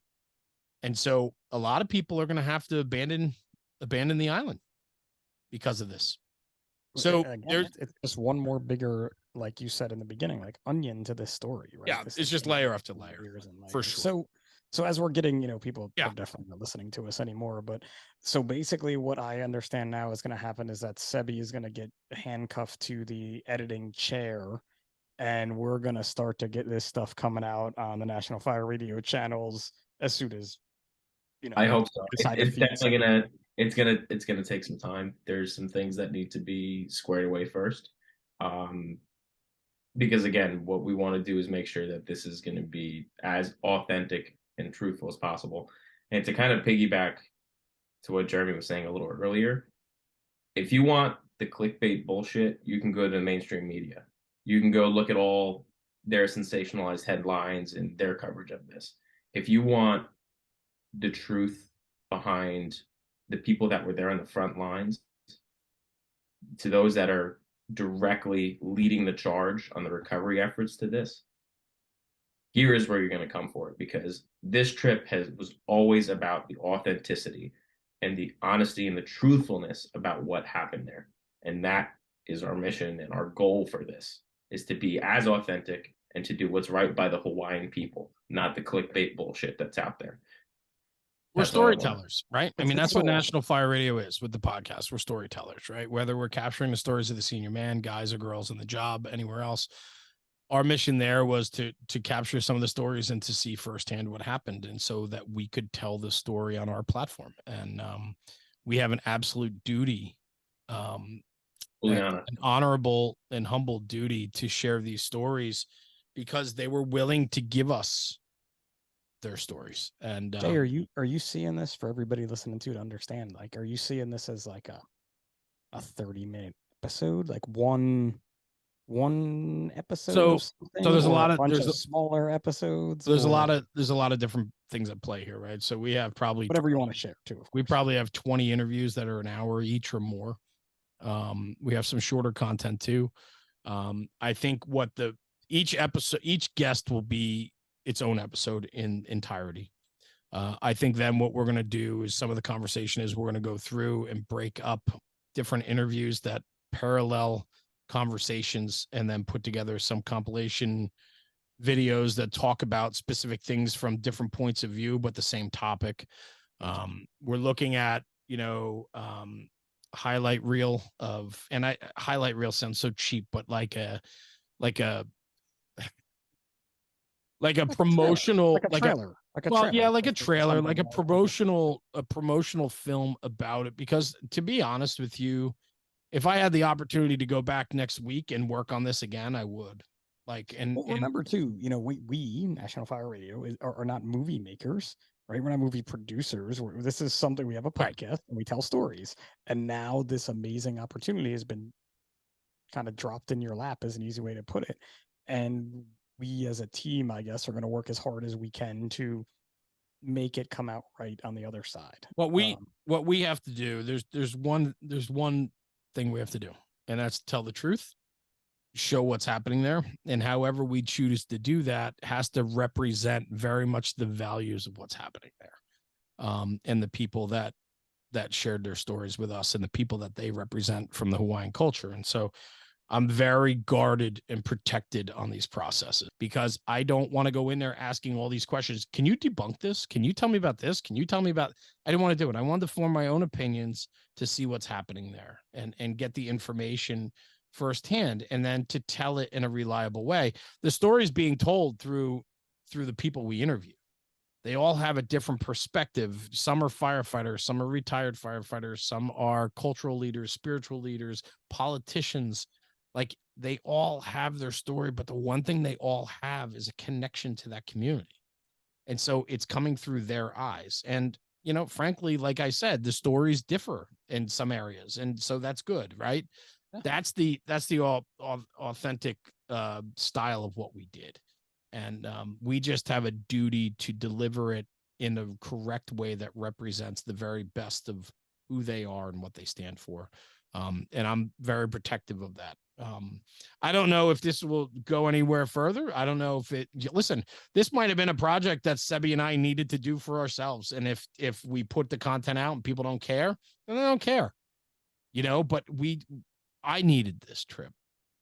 I think it's going to change you. It has changed me. That place changes you in ways that you'll realize way down the road, something will come up and it'll bring you back to a moment there with 100%. And hopefully the people that listen, to the podcast continue to listen to these episodes that once they start coming out and get that same feeling, because I think you said it before, Jerry. We're storytellers. I want to tell other people's stories. That's it. I think it will. I absolutely think it will be something more than just the regular, side of things. Because, like you're saying, Jay, there's a truth and an authenticity here that is unmatched. And at the end of the day, to what I was saying before, we're telling the stories of what actually happened by people that have the firsthand accounts, that were first on scene, that are so deep in the history, culture, and tradition of Maui and Hawaii that it's going to be more. It's always been bigger than us, and this story especially is so much bigger than us, and it will go so much deeper than that.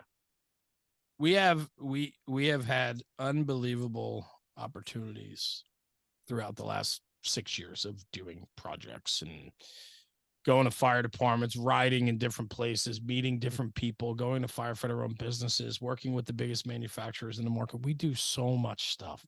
Pip, you've learned like what we do, right? Like it's from A to Z, and it's the relationships and the people we meet along the way. This, to me, is the most profound thing we've done. This, to me, is the biggest changer in my game of who I am. And it's changed me not as just a person that got to do this experience, but it changed me as a person. Like there's so much here and so much that I've learned about that I want to share with so many people. And we have that ability with this platform. And, we're an hour and a half in on this podcast. I don't know if anybody's listening. I don't care. I hope they are. I really hope they are, because I think that, there's been a lot of great things discussed here, but when we start to push these episodes out, they're going to get deep and they get pretty heavy. And I really hope that people are wanting to hear these firsthand accounts, because it will give you an appreciation, not just for what they dealt with that day and paint an accurate picture of what's going on there, but it will also share with you a way of life, something that, it's going to give you renewed focus in your own journey. That's what it did for me. Every morning we had breakfast at the hotel before we left, Sebi and I and my kids and my wife, and we had breakfast. And then most nights we had dinner together too. Those moments for me, especially in the morning, I would leave the room early. I'd go downstairs. I'd sit at the table by the pool and wait for the restaurant to open at 7. We'd have breakfast at 7. We were on the road by 8 o'clock. That was basically every morning for us. And when I would sit there, I was catching up on emails and text messages and things. And we weren't really posting any podcasts because we didn't have time, and we weren't posting a lot of social media. And with the 6 hours behind, it was just like, it was awkward. So I kind of removed myself from all of that, and I was just dealing with other everyday things. But I had this appreciation for sitting by the pool. And as every day clicked on, I had a fonder appreciation of going down early to just sit there in the quiet of it all. And whether I was reading emails or checking voicemails or whatever it was, which can be distracting, I did it in a way that I had renewed focus on myself. And then when my family came down and Terry, and we sat and had breakfast, and Sebi was with us, of course, a big part of it. I sat back in my chair mostly and just watched them. And it was important for me. Those moments that I spent every morning with Sebi and my kids and my wife are days that I'm not going to forget. Like, those breakfast moments were important to me because I knew what our day was going to be. I knew the conversations we were going to have, the people we were going to talk to. This was not the most uplifting trip. I mean, and yet their Hawaiian spirit made it lighthearted a lot of the way, which was unbelievable. And as much as we talked, it made it yeah, uplifting. but it's who they are, right? It is that sense of community and spirit. And even the people that worked at the hotel that we met, so many of them had personal loss, whether it was loved ones or homes. And yet they have this aloha way about them that is just infectious. You can't not be bitten by it there. You just can't. I know Sebi got up every morning and did sunrises. He would get up before. That was my downtime. My sunrises and sunsets were my downtime every day. But, kind of to add to what you're saying, Jay, I feel like we left a piece of us there. Huh. Yeah, no doubt, man. And I'm not this sentimental weird guy. I'm getting softer as I get older. Don't get me wrong. I'm getting softer as I get older. But I think it's because I have this renewed focus about myself and who I truly am. And I don't need to hold up this false bravado or this false way about myself. I think that I've really come to understand who I want to be and the type of person I want to be with and the type of people I want to spend my time with. And I think that comes with a lot of, time and maturity, but I think moments of focus and clarity get you there. And I've certainly had a lot of that lately. And, it's just, I'm so grateful for this opportunity. And now we have a tremendous amount of work to do. Responsibility. Yeah. Responsibility and work to do. Right. Yeah. I mean, listen, hey, as a longtime listener and new time host, I'm excited to see this project come out. So it's going to be exciting, and we'll get there. Be storytelling. Yeah. It's a lot of everything that's going to come from it. But, we got to be careful with it, and with being careful comes time. And so it's going to take a little bit of time, but we're going to get, and I also don't want to put out every episode back to back because people are going to lose their interest in the conversation. So we have to be very careful about what gets posted, how it gets posted, when it gets posted, in the timeline and so on. But I would say over the next few months, you're going to be hearing stories and clips and so on of things that we experienced. But yeah, thanks for doing this today, man. I know I hit you with it, but I just wanted, Sebi and I could have sat here and just talked about it, but I needed somebody to kind of offset us. And I know you never back down from a microphone, so I figured you would have no problem doing this for us. No, I have my microphone here, so it's okay, and headphones. So Yeah, I was don't. okay Okay, I I don't. was prepared for the I'm for not. the segment today. So No. no, I appreciate you bringing me in on it. You know, it's been a cool experience just from the outside. You know, kind of being able to experience it through you guys. So Yeah. I'm excited to see this content and hear these Well, stories. we're grateful for opportunities like this, where it is it reinforces our mission, and it could sound kind of, I don't know, weird, whatever you want to call it, but we carry a tremendous amount of burden when we do what we do. When we put the podcast out, we take care in it. I take care about the guests we have, the stories we tell, and the lessons or you know, things we share, and we have to be very careful of that. And so to be given this opportunity, when people trust us with their story, I say it all the time, they trust us with their stories. This was a tremendous trust by a gentleman that had spoken to me for 2.5 hours one night and extended an invitation to his home, to his island, to his world. And he opened that door for us. And you want to talk about the real spirit of brotherhood. You want to talk about the importance of you know, maintaining a friendship and giving in and giving all, submitting basically to the process. That's what this was. And it's just such a memorable experience that I will never forget it, for sure. Go 50 Estate Fools. There you go. That's it. Shane. Wasn't for Shane, this wouldn't have happened. Shane Furata is a rock star, and I'll say it 100 times over. And I know he knows many people in this world. That guy still is texting me every day, just thanking and saying hey and so on. That guy opened that door for me to put me in touch with somebody that gave me a glimpse of his lifestyle and who he is. And man, I hope I become a better person because of it, because I met incredible people along the way. And Chief Amos is one of the most incredible people I've ever met. So hands down. So anyway, with that, it was good, and a lot of content coming, man. It was an honorable way to see firsthand what was there, and we're grateful. So thanks. Ooh, thank you guys. Thanks, Sebi, for joining us today. Of course, gladly. Seb, you're definitely better off behind the camera. Just saying. I agree. I agree. And you know, talking. Yeah, what's he gonna do? Out-talk me? It's impossible. I can't out-talk poor you. guy. He didn't even try. He knows. He gave. I wasn't going to try. I know. Remember, I know my place. Sebi, I'm not giving up this fight. I will out-talk him one day.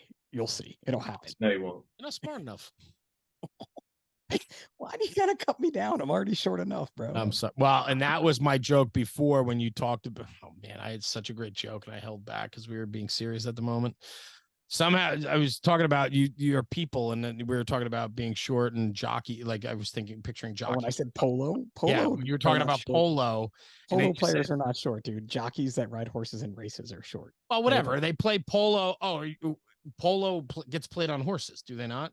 Yeah, but they're not. The reason but it was a jockey smaller horses is because they're light, so the horse can funny run at the moment. It's not. I just didn't let it fly. It makes no sense. I know. It makes no sense. All right. This is, by the way, this is back National Fire Radio. We're done here. We're back to real life. Over talking me. Yeah, I am. See, now you're gonna run away. Yeah, close this thing up, will you? Listen, everybody, thanks for tuning in. I have no idea what episode number this is, but again, you know, Jeremy and Seb, all the folks in Maui for having them out there. Shane from the 50 Estates Fools, Chief Amos, you know, can't wait for this content to come out. So get to work, Seb, and we'll catch you guys next time. There it is. Thanks, guys. Thanks for tuning in. We'll see you at the next one. You had to end.